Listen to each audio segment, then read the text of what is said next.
What's poppin', y'all? Welcome back to I Do It Myself. I know y'all probably wondering, why is Wayno not sitting at his blue background? Did he get kicked out of his situation? No. I got my own studio. I do this myself, with the exception. Let me not say I do this myself. I have a team, but I do it myself is the mindset of taking over when it's something that you want to do. Following your own path, and that's what I did. So I built this new set. I hope y'all enjoy it. I wanted to change the tone and the atmosphere when I speak. So that's why we got a, darker background. We got the Harlem influence. You know what I'm saying, I used to live on that stop. I'm not from that area. I'm from the east side, excuse me. I was about to say the west side. I lived on the west side for some years, but I'm from the east side. But I lived on that stop specifically for about a good 13 years. All right, today we talking about Baka Not Nice. So Baka was doing interview, and when he did this interview, he was talking about how he felt regarding Kendrick, mentioning him on Not Like Us. I think it's ridiculous what he said. I'm gonna tell y'all why. It's regarding hip hop, and I think that the conversation, it now separates regions. It segregates regions, and I'm gonna tell you, for reasons why. And it's not that we disrespect Canada or none of that, because I had a good time in Canada. I loved Canada. I had a good time out there. Met a lot of great people out there. Got stopped in the streets while I was out there. Got shown a lot of love a couple of years ago. But it's showing culturally how different we are from his response. Let's watch that, and then we'll get back into it. Initial thing was to respond and respond quickly, Yeah. very efficiently, and very to the point. Very directly. Yeah, and but like it was like it started brewing in me because where I come from, like that shit doesn't happen. Like you can't just call out a man and not have paperwork Yeah. to back up your talks. Like Yeah. that is ludicrous. It and is. then like to see like a whole nation behind it and celebrating it like it's Yeah. a true story is unbelievable because everybody has to understand, like I have a kid, Drake has a kid, you know what I mean? So like making accusations like that are like Yeah. ridiculous and It is. out of this world, you know what I'm saying? So but like what I was going to tell you is this, like I was building up a lot of anger and stuff like that, but then I got a call and I don't know why I got this call. It's like So listen, man. Listen. Baka talking from the perspective of being a jail dude. I'm gonna just call it that because I grew up around jail people. A lot of my friends is in prison. A lot of my friends come home from prison yearly or go in and do. He's talking about, you can't say nothing about somebody and unless you got paperwork and proof. Bro, it's a diss record. It's just a diss record. Y'all gotta relax. And this is why I said it kind of segregates us as regions, because we all know that everybody all over the world enjoys battle rap. I've seen videos of people that look like Philippines battle rapping. You know what I mean? This is my area, and I'm afraid to, because you might be full of bacteria. Y'all remember that video. Y'all probably seen it before. But this is a keen and fine example of why Not Like Us becomes more of a movement as opposed to just a song. So Baka got a weird case. Why is he around? Certified lover boys, certified pedophiles, right? Like, now, when this battle is going on, nobody is looking for anybody to chill. Everybody's looking for the most disrespectful stuff that could possibly be said, is because that's what battling is. Go to 8 Mile. Go to Cool Mo D. Go to LL Cool J. Go to Beanie Siegel and Jadakiss. Go to DMX, you know what I mean, and K Solo. Go to T.I. and Little Flip. You know what I'm saying? Go through history. Just go through history. Roxanne Shante and MC Shan. Like, go through history. And you'll find that battling has always been about disrespecting your opponent. Now, has that led to, like Charlie Murphy said, a duel? You know what I mean? They go have a duel after that. Like, has it led to that? Sometimes, yeah. Like, let's not get it twisted. Sometimes it has led to people having hands, feet, elbows put on them. You know what I mean? Stab shot and karate chop. It's led to a lot of different things. But in this case, I don't think anybody was looking at stuff like that. Like, I'm just being honest, man. Like, the perception that Toronto has Now, it's goons everywhere. It's gangsters everywhere. Not going to dispute that. But y'all was antagonizing the situation. Let's not forget. Let's not forget this video right here. Kendrick, when you gonna respond? We're waiting. K-Dot, we're waiting. When you gonna respond? K-Dot, are you scared of Drizzy? K-Dot. Exactly, right? Like, let's not forget the trolling, the antagonizing, the drop. If you want to blame anybody for how you felt, you should have blamed that man. Because nobody wanted to hear you respond to Kendrick. I wouldn't care who wrote it. I wouldn't care who said it. There was one point in time where Baka looked like, I ain't going to say promising artist, because one thing when it comes to OVO, I always used to say, like, Drake is a great like artist, and he's a great writer, right? When he does records for other people. But as far as being a CEO, we haven't really seen OVO materialize as a record label. As a brand, absolutely. I mean, I also got reservations about them nasty ass Timbs that they did. I really mess with all of the Jordans, man. I feel like the Jordans, they did them dirty with the Jordan deal. They should have put a lot of the heat that they made for friends and family out, because all the friends and family I got is sold it. But that's a whole nother conversation I can have on Out the Box. But when it comes to you know, the situation, it's like, yo, bro, your man was in a battle. He put himself out there. He put you, he make you front line or say that you the one and all of that. So yeah, a dart gonna get thrown. Think about the time when Styles P said free. You a itch too. Want to run with your man, talk greasy, you getting hit too. You feel me? Or when Beanie Siegel went at Nas because of Jay. Let's take a journey through your life a bit. You know what I'm saying? That was a song off of Diddy's album that Beans and Nas was on. But let's take a journey through your life a bit. Forever switching up your jury because you keep getting robbed. Look Nas in his eyes before I send him to God. Beanie Siegel doesn't even realest alive, right? Back to J-A-D-A, thinking of Kiss, no matter how I look at it, still think of it. So it's like, it's always been disrespect, but the disrespect back in the days was taken more serious because we seen the artist was just a little bit more serious when it came to the streets. Now, just keeping it a thou wow, y'all don't present yourselves as such. Now, that don't mean that y'all don't get busy, but we wasn't looking for nobody to get busy in the streets. I'll say that from a fan's perspective. We was looking to hear bars. We was looking to hear disrespect. We was looking to hear what it ended up with the T, right? Like the ladies say, the T. It ended up with T.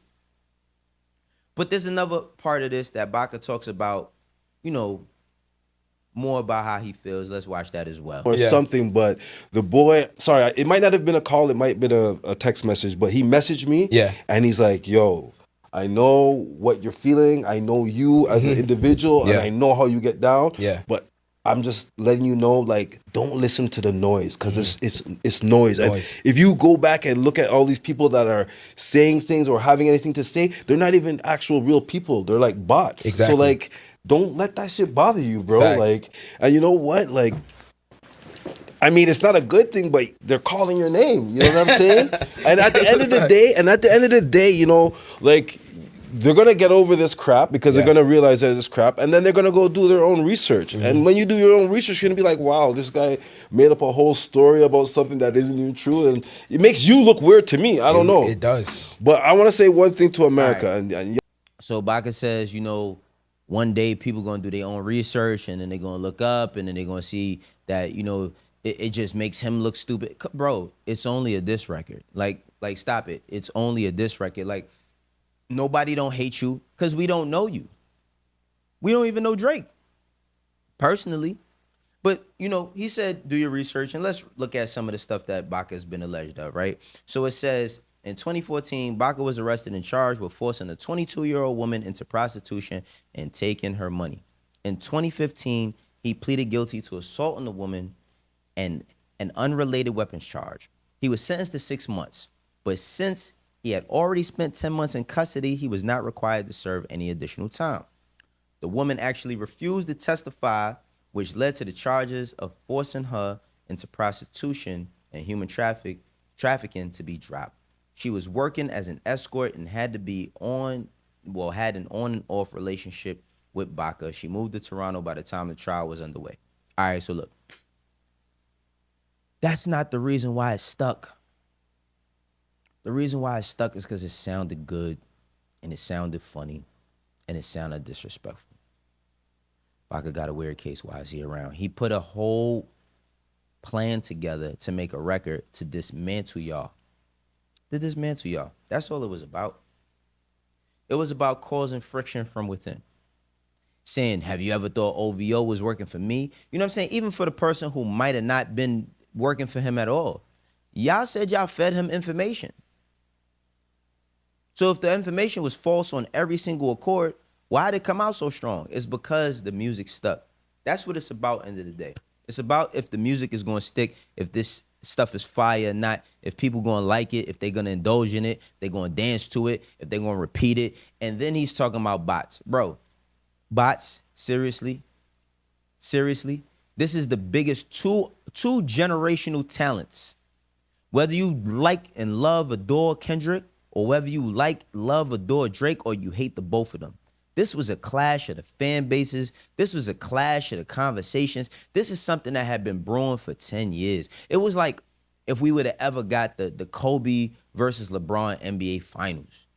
It was it would have been that level of conversation and breakdowns and memes. And it would have been that level because it was that heightened because it's two generational talents going at it. That's all we really cared for. I think all this other stuff about, yo, you gotta have, like, if you ain't, bro, don't nobody care if it's true or not. Charlemagne always says nobody cares about the truth when the lies are more entertaining. So look, these charges that was brought up against Baka ended up getting thrown out. But even with them getting thrown out, just play it into the narrative of what you could look up and see on a person. If there's a video of somebody getting smacked up, right? And then the person that smacked them up lost their life after that, but the person who, you know, let's say the person who got smacked up never says they did it or had anything to do with it. Somebody that they're going to just run with, it ain't going to matter that that kid is no longer here. They're going to run with, yo, he got smacked up. That's going to be the most entertaining thing. So, yeah, it's salacious. That's what his rap stuff is nowadays. That's where it goes. Kendrick put together some really, really dope raps. Became hits.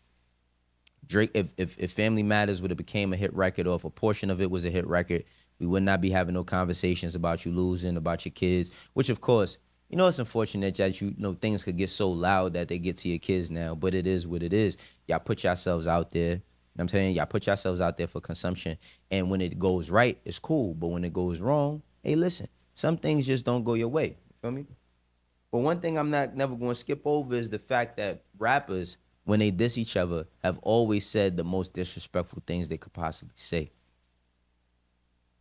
This young man, I had commented on this on Double XL's IG page, and I had said, it's just a diss record, bro. And somebody said, oh, what about when, you know, when you was with Beanie Siegel and them and y'all was running around, and was you just telling him it was a diss record? See, what I'm not going to discount is how people feel. You can feel however you want when somebody say whatever they say, even if it's just them doing commentary, and you can't change how that said person you talk about reacts. They got the right to react to whatever it is you say. That's the name of the game when it comes to content creation, music, etc.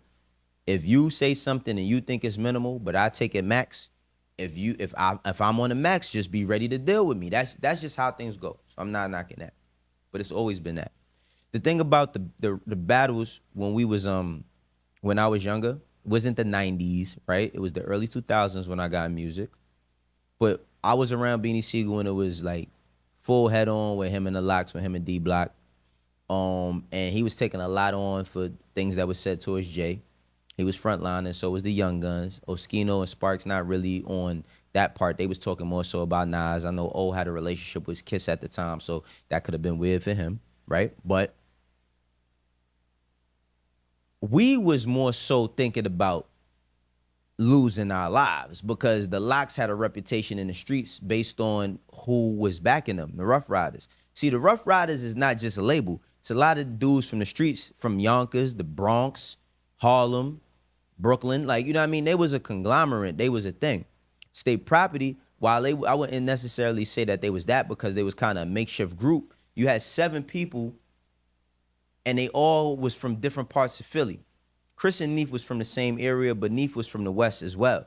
So they all coming with their own squads of people who feel like, oh, now I'm a ride. I'm a ride. And we was moving around crazy. We was moving around crazy. And I'm not saying that to like big myself up to make it seem like any tougher. And that is not about that. We was moving like our lives depended on it because it was that serious for us. Now, we wasn't complaining though. You know what I'm saying?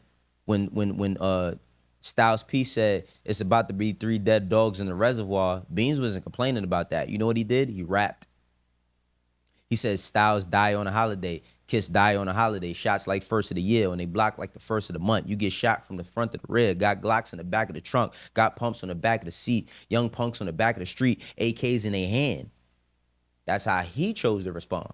He chose to respond with bars. He ain't respond with lawsuits. He ain't respond with defamations. You know what I'm saying? They was calling each other soft, ussy, all type. They was calling each other, all the stuff that they was saying in the streets, get your head knocked off. But I think the reason why it never got taken past that point is because as men, they all looked at each other from a certain standpoint. Like, and I've been in some tense moments. There was a moment where Sunny, she has a show on the Food Network, I believe, but Sunny was a personality on Hot 97, and she did a show with the Locks and with Jadakiss. I mean the Locks and the Young Guns. But the Locks, they told us that night, like, yo, they about to leave, you know what I mean? Like, they leaving. And J Hood was there. All of them. J Hood was there. Styles wasn't there because he was locked up. Sheik was there. Now, look, Sheik, Styles, all of them, those my brothers. Kiss, I could call them and get so much game from them. I love my life when it comes to how I've handled it, when it comes to my relationships. But at that time, it was war. And even me being from Harlem, a lot of my homeboys was Rough Riders. They ran with them, was around them, put in work with them, all types of stuff. You feel me? So it was touchy for me as well. But ultimately, it was a different time. With that being said, I don't think that these battles today, I personally don't want to see another battle happen ever again because people can't just keep it rap. It has to go to court. It has to go to defamation. It has to go to all of these things that's like taking, you know, oh, you ruined me or you're trying to ruin me. It's like, yo, bro, all y'all both is trying to ruin each other. You can't just be mad because you lost the match. You know what I'm saying? But this is how I do it myself. For the ones that rock with me know how we doing. For the ones that don't, eventually you will. You have to. It's inevitable because we putting in that work. Make sure you like, sharing, subscribing. You know what I mean? Put this in your group chat. You feel me? Put this in your group chat. We got adult content going on over here. We only going to get stronger and get more consistent. So join the ride. Peace.